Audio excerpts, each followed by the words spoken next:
Hey everyone, I'm Xoonani. Welcome to a new video. If you could only choose 5 art supplies that you were allowed to use for the rest of your life, which ones would they be? I asked myself this question and it was actually really difficult because there are so many art supplies that I truly love using. But in the end, I did make a decision. So here are my 5 art supplies I couldn't live without. Let's start with sketching supplies. And honestly, that one was easy. My favorite way to sketch is in color. And for that, the Prismacolor color erase pencils are just perfect. They are erasable colored pencils and I simply love using them. Recently, they did get some competition. I found a few other sketching pencils that I really like as well. But if I had to choose, the color erase pencils still win.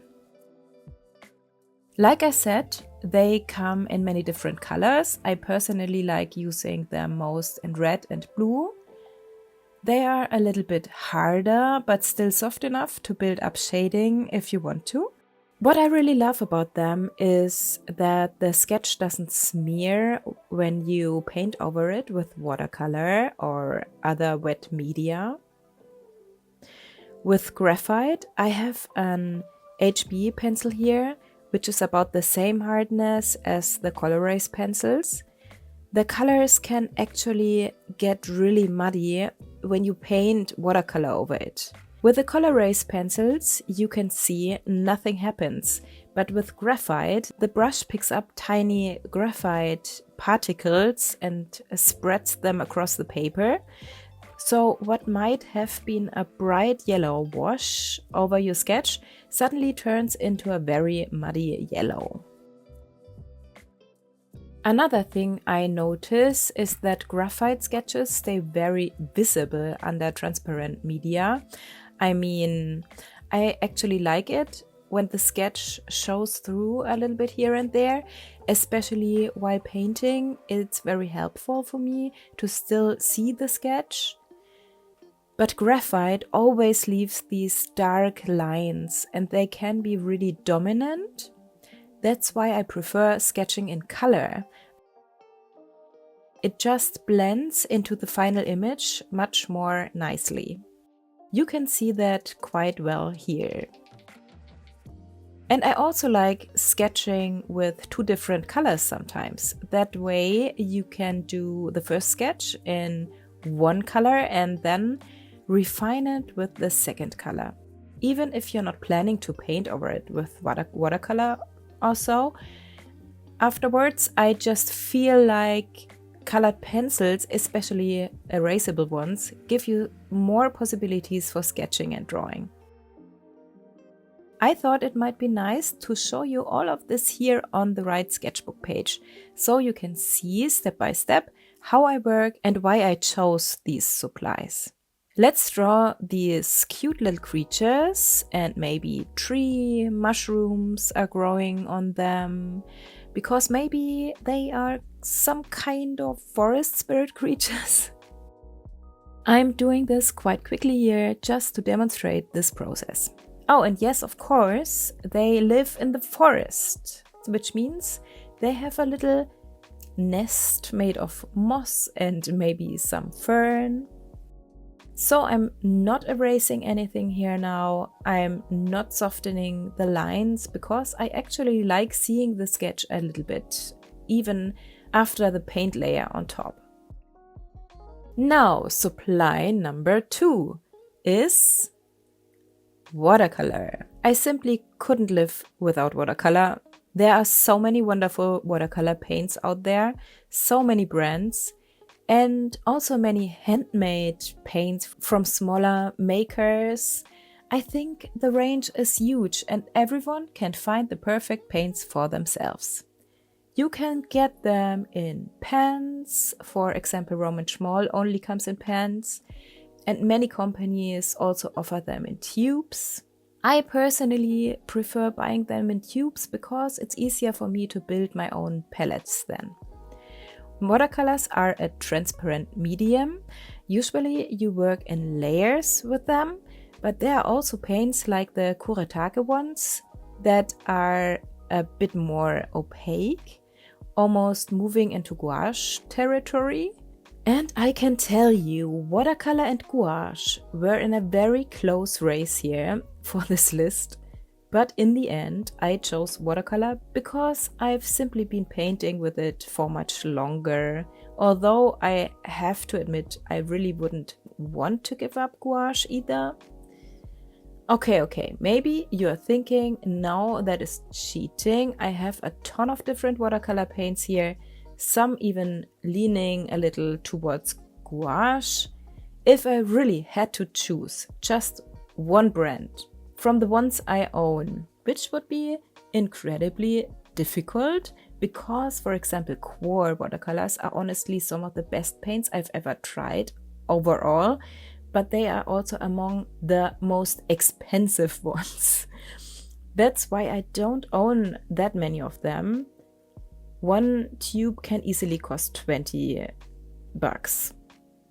So if I factor that in, I would probably choose Schminke because I love them so much, or Roman Schmall.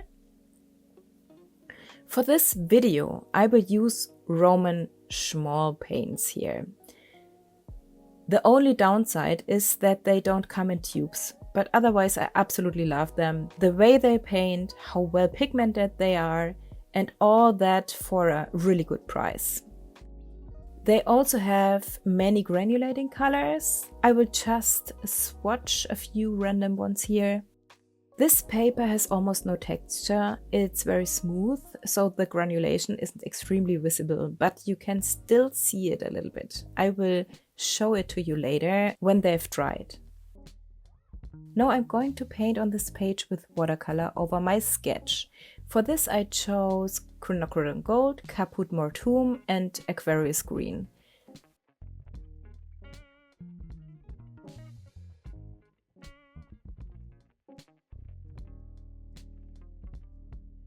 We will let this dry for a moment and then we continue. This isn't completely dry yet, but I would like to show you on the left page how the watercolor granulated once it dried. You can also clearly see here that the graphite is much more visible than the red colored pencil. And in our painting, you can also see the blue Colorace pencil sits more in the background. It doesn't push itself forward. It didn't make anything muddy, and it just doesn't really interfere here. You can still see a bit, which I like, because I'm about to paint the second layer now. After the next layer, it will probably barely be visible anymore, which is very different from a normal graphite pencil. For the shadows, I mix a bit of indigo directly into the green, even on the paper itself. That makes everything darker and deeper. One of the beautiful things about watercolor is that the colors can flow into each other so nicely.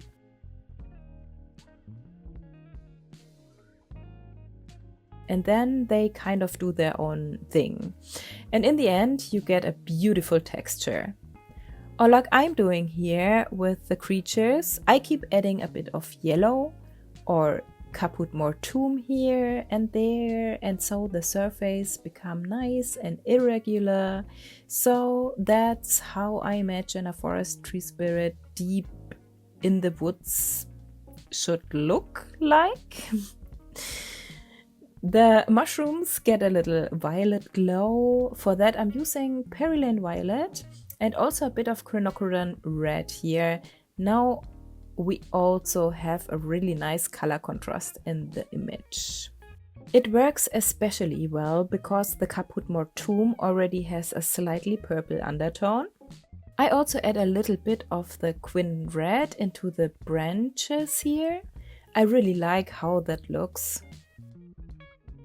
So now you're probably curious about supply number 3. Some of you might already guess it, but it's still exciting because we still have 2 more to go after that. I also could never live without colored pencils. Supply number 3 is colored pencils. They are also such a wonderful medium on their own.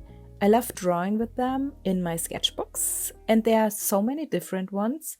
I thought about this quite a bit, but honestly, I don't think I could choose just one specific brand. Just give me this whole bag of colored pencils and I'll be happy. I have several brands in here that I like using. I have here colored pencil from Holbein, from Caran-d'Ache Luminance, Artex colored pencils, Derwent Drawing, and also Polychromos from Faber-Castell. And these last 2 here are watercolor pencils, but I guess those don't count here because they are technically their own separate supply or medium. Since you can activate them with water, they are water soluble. I'm not sure if that would be cheating, so I will take them out again. Colored pencils are amazing. I love using them on top of watercolor, but also over gouache, acrylic markers, or other media where it works. But in a world where I could only own these 3 supplies, I will show you how I love using them most. It's so much fun refining all the little details, like here with the tree mushrooms. I feel like colored pencils bring everything together. The drawing becomes more defined, or the painting gets more defined then and more alive.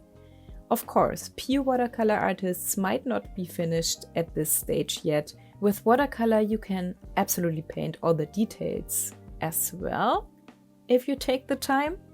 But I'm a rather impatient person, so I like doing that part with colored pencils. And I also love the texture they add. It creates this slightly tactile feeling. I'm not sure exactly how to describe it. Colored pencils are definitely essential for me, maybe even more essential than watercolor.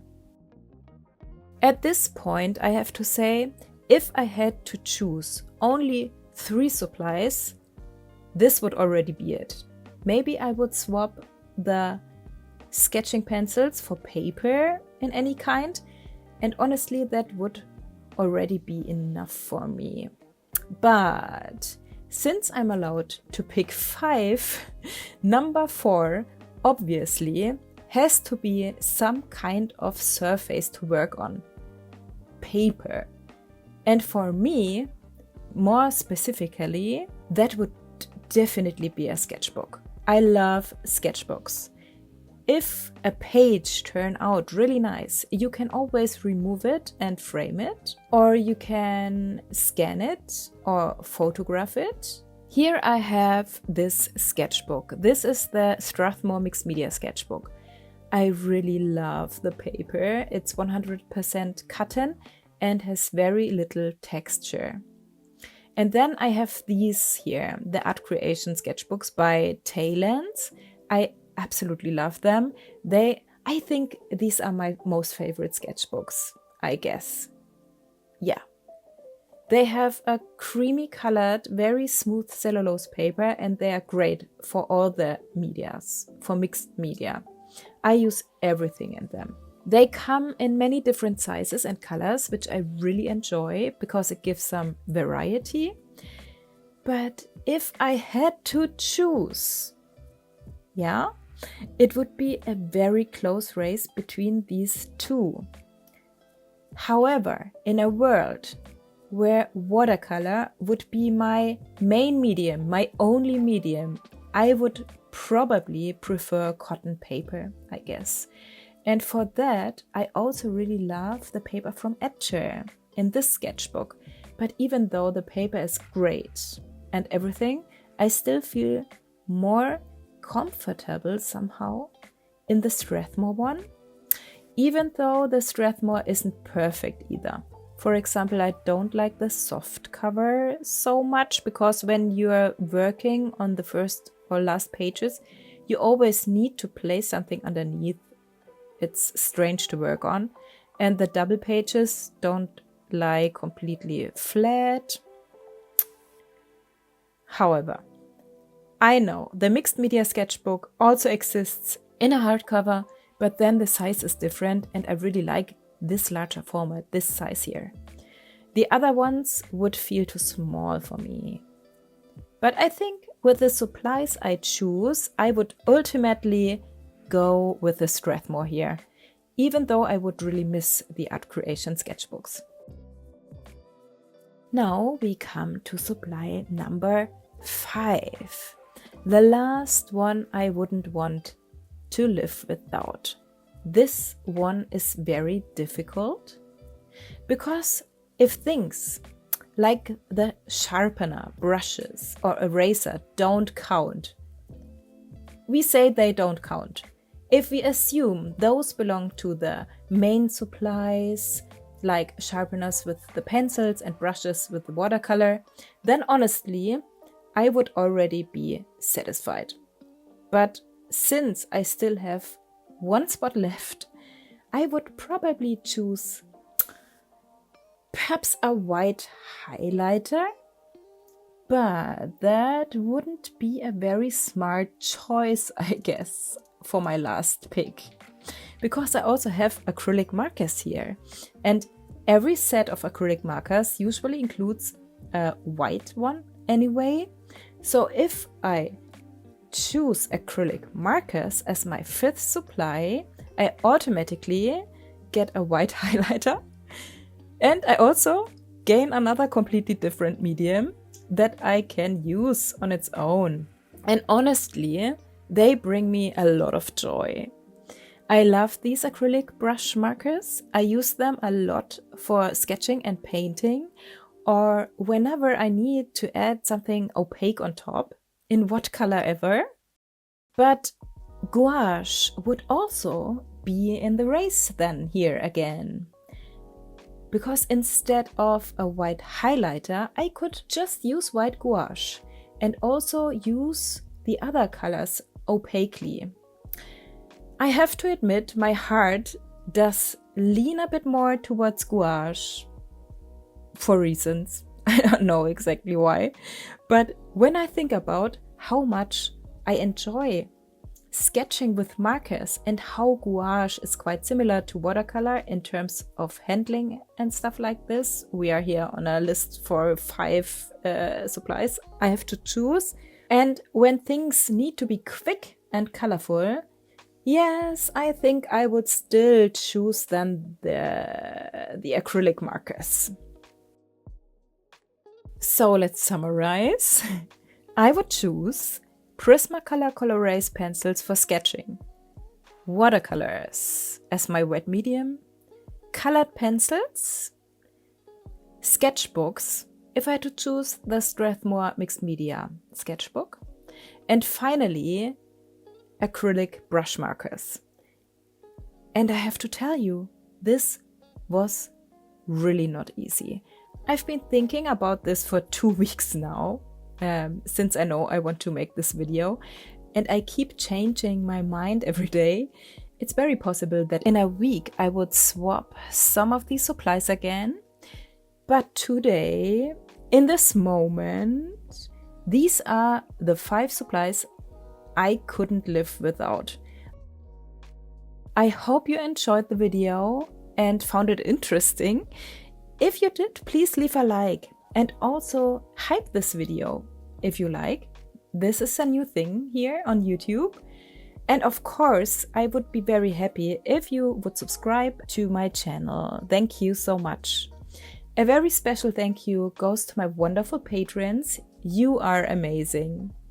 Then have a lovely time. Take care of yourselves. And I will see you again next week in a new video. Bye for now. Your Xoonani.